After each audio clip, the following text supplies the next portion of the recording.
මහනුවර නගරයට පැමිණෙන සංචාරකයන්ට මහනුවර ශ්‍රී දළදා මාලිගාව වැඳ පුදාගෙන පේරාදෙණිය උද්භිත උද්‍යානයේ නරඹා යා හැකි තවත් අලුත් ගමනාන්තයක්. හන්තාන කඳුවැටිය ඇසුරෙහි මෑතදී ඉදි වූ ජාත්‍යන්තර කුරුළු උද්‍යානය.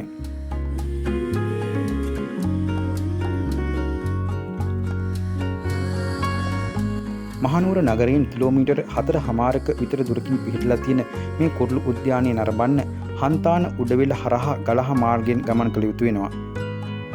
මහනුවර නගරයට ආසන්න හන්තාන ප්‍රදේශය දැන් වෙනම සංචාරක කලාපයක් බවට පත් වෙලා තියෙන්නේ නරඹන්න හැකි තැන් කිහිපයක්ම එකතු වීම නිසා. හන්තාන තේ කෞතුකාගාරය, හන්තාන කඳුවැටිය තරණය හැරුණහම මෑත කාලයේදී හන්තාන කඳුවැටියට එකතු වුණු සඳගිරි මහා සෑයත් ජාත්‍යන්තර කුරුළු උද්‍යානයත් නිසා මේ ප්‍රදේශය අද සංචාරකයන් වැඩි වශයෙන් ගැවසෙන කලාපයක් බවට පත් වෙලා තියෙනවා.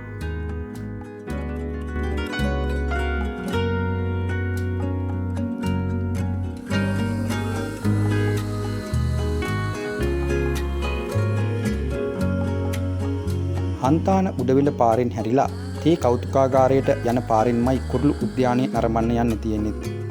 තේ කර්මාන්ත ශාලාව පහු කරගෙන තවත් කෙටි දුරක් ඉදිරියට ගියාම මේ පිවිසුම් දොරටුව හමු වෙනවා. ඉඩ පහසුකම් සහිත වාහන නැවතුම් පොලක් දැක ගන්න ලැබෙනවා උද්‍යානයේ පිවිසුම අසල.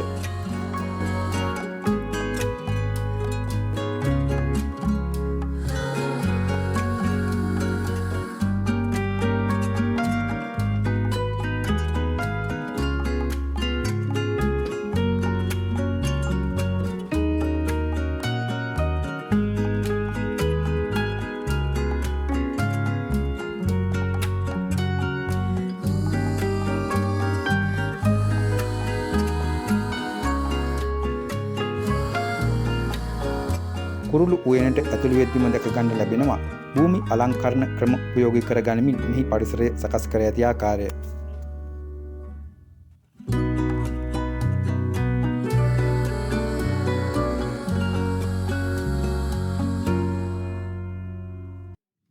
Hantana bird park and eco tourism private limited සභාපති නිශාන්ත කෝට්ටේගොඩ මහතා පවසන පරිදි කලකට ඉහතදී අතහැර දමන ලද ඉලුක් හා මානාවලින් පිරුණු භූමියක් තමයි ගහකොළ රෝපණය කරමින් මේ තත්ත්වයට පත් කරලා තියෙන්නේ.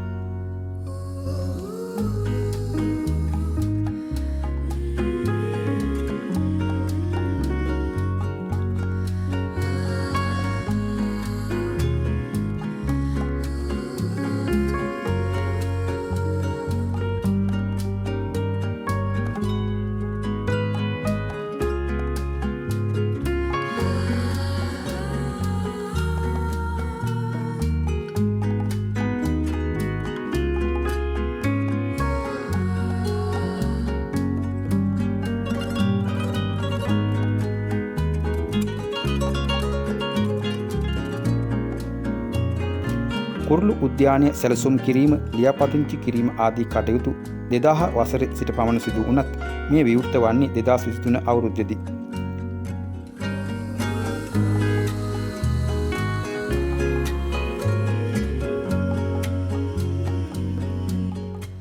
කඳුවැටි වලින් ගහකොළ වලින් වටවුණු ස්වභාව සෞන්දර්යයෙන් යුතු හන්තානයේ පරිසරය විශේෂයෙන්ම විදේශ රටවල කුරුල්ලන්ට යෝග්‍ය දේශගුණයක් සහිත කලාපයක් වීමත් කුරුළු උයන මෙහි ඉදි කිරීමට හේතු වී තිබෙනවා.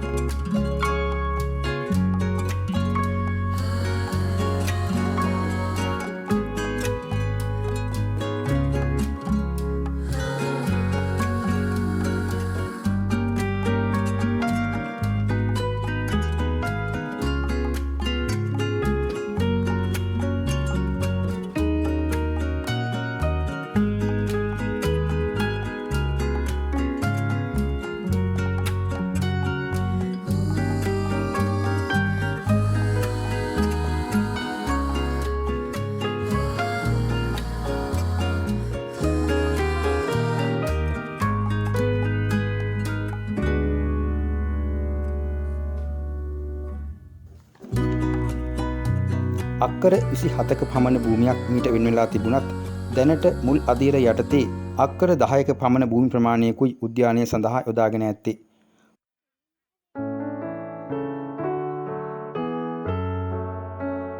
මුල් අදියර යටතේ විදේශීය පක්ෂීන්ගෙන් සැලුණුලත් කුරුළු උද්‍යානය සමග ළමා උද්‍යාන, ආපන ශාලා ආදිය ඉදිකර තිබෙනවා. දෙවැනි අදියර යටතේ කතුරු ඔන්චිල්ලා, මින්මැදුරු, වීදුරු උමං ආදිය ඉදිකිරීමටත් සැලසුම් කර තිබෙනවා. ඒ වගේම තවත් විශේෂත්වයක් තමයි මෙහි තුන්වන අදියරේදී ඉදිකිරීමට යෝජනා කර ඇති කේබල් කාර් පද්ධතිය. මහනුවර නගරයේ තෝරාගත් ස්ථානයක් දක්වා මෙය ක්‍රියාත්මක කිරීමටයි යෝජනා වී ඇත්තේ.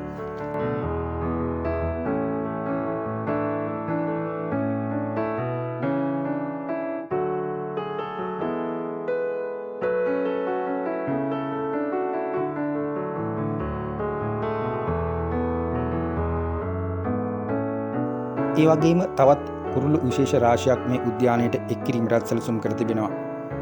දැනට කුරුළු විශේෂ 100කට පමණ ආසන්න ප්‍රමාණයකුත්, කුරුල්ලන් 500ක පමණ ප්‍රමාණයකුත් දැකගත හැකි වෙනවා උද්‍යානයේදී. කුරුළු උද්‍යානයේ ගහකොළ අතරින් භූමි අලංකරණයේද සහිතව සකස් කළ මම් පෙත් ඔස්සේ ගමන් කරමින් මේ කුරුල්ලන් නැරඹිය හැකියි.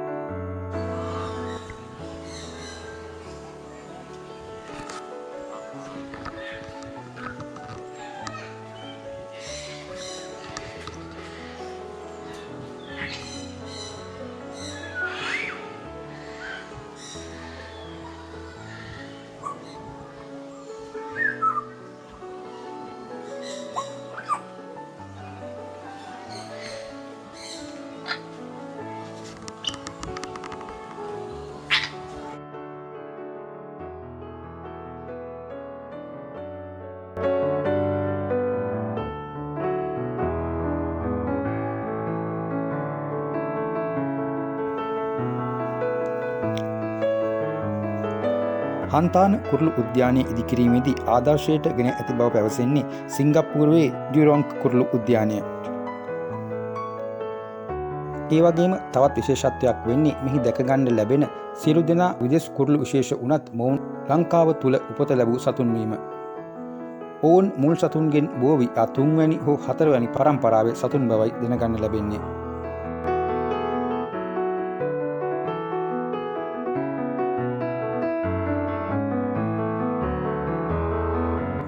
කුරුළු උද්‍යානය යෝජනා කරද්දී කුරුල්ලන් 2000ක් පමණ එක් කිරීමට බලාපොරොත්තු වුණත් එම කටයුත්තට කල්ගත වීමත් සමග මුල් අදියර යටතේ එක් කළ කුරුල්ලන් ප්‍රමාණය අඩු වූ බවත් සතුන් ක්‍රමයෙන් උද්‍යානයට එක් කරන බවත් තමයි මේ සභාපති නිශාන්ත කෝට්ටේගොඩ මහතා පවසන්නේ.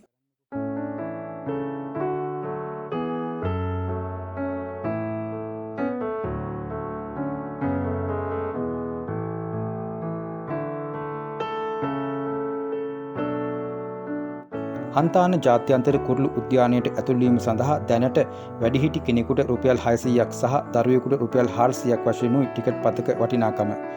නිල ඇඳුම සහිතව පාසල් දරුවෙකුගෙන් එම මුදල රුපියල් 200ක්. මීට අමතරව කුරුල්ලන් පිළිබඳව අධ්‍යයනයෙහි යෙදෙන අයට අදාළ ආයතනයේ දැනුවත් කිරීම මත නොමිලේ එම අවස්ථාවන් සලසා දී තිබෙනවා.